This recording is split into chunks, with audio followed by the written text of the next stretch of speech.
जय श्री राम। पूर्व की वीडियो में मैंने आपके साथ में कारकांश के बारे में चर्चा किया था कि हम कैसे कारकांश को पता लगा सकते हैं, और आज मैं आपको बताऊंगा कारकांश के द्वारा किस देवता की पूजा से व्यक्ति अपने भाग्य में वृद्धि करा सकता है, या फिर आपके कौन से ऐसे देवता है जिनका पूजन करने से आपके जीवन की दिशा और दशा बदल सकती है। कारकांश मैंने विस्तार से बताया है पिछली वीडियो में, आप जाकर के देख सकते हैं। लेकिन आप सॉफ्टवेयर ऐप के माध्यम से भी अपनी कारकांश को जान सकते हैं। आपकी कुंडली में जो सबसे अधिक जिस ग्रह की डिग्री होती है वो आत्मकारक ग्रह होता है, और वह ग्रह नवमांस कुंडली में जिस भी राशि में है उस राशि को लग्न बना करके जो कुंडली बनाई जाती है उसे कारकांश कहा जाता है। यदि कारकांश में इन ग्रहों की स्थिति के द्वारा हम देवताओं को अपने पता लगा सकते हैं जिनके द्वारा भाग्योदय होगा। अगर आपके कारकांश से अगर 12वें भाव में अगर केतु के साथ सूर्य हो जाए तो ऐसा जातक शिव जी की भक्ति करता है तो जीवन में सुख जरूर प्राप्त करता है।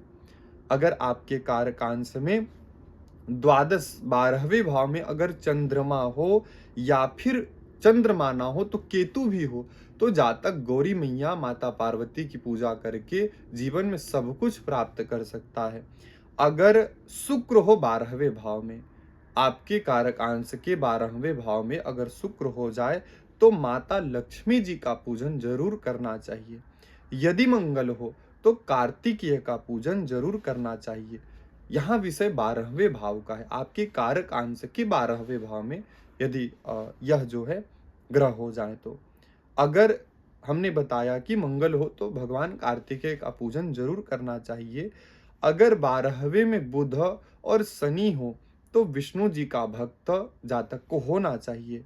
अगर बृहस्पति हो तो भगवान शिव जी का भक्त होना चाहिए, भक्ति जरूर करना चाहिए।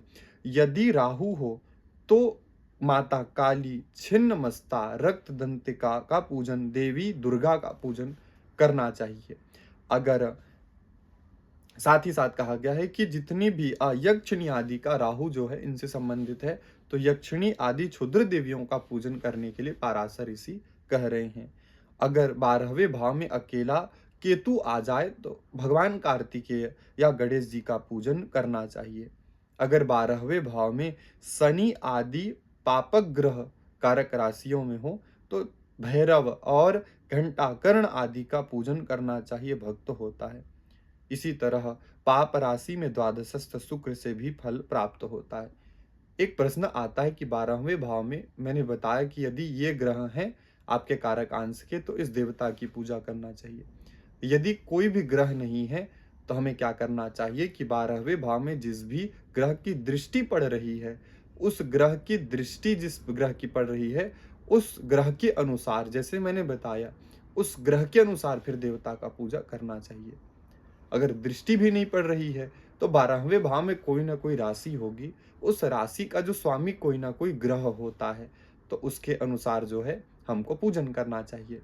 मान लीजिए आपके कारकांश के 12वें भाव में सूर्य है, तो जैसे बताया गया है सूर्य से संबंधित जो देवता हैं हमें उनका पूजन करना चाहिए। यदि मान लीजिए कि केतु की दृष्टि पड़ रही है वहां, तो हमें उसके अनुसार पूजा करना चाहिए। और यदि नहीं है तो फिर उस 12वें भाव में जो राशि है उसके स्वामी के अनुसार हमें पूजा करना चाहिए।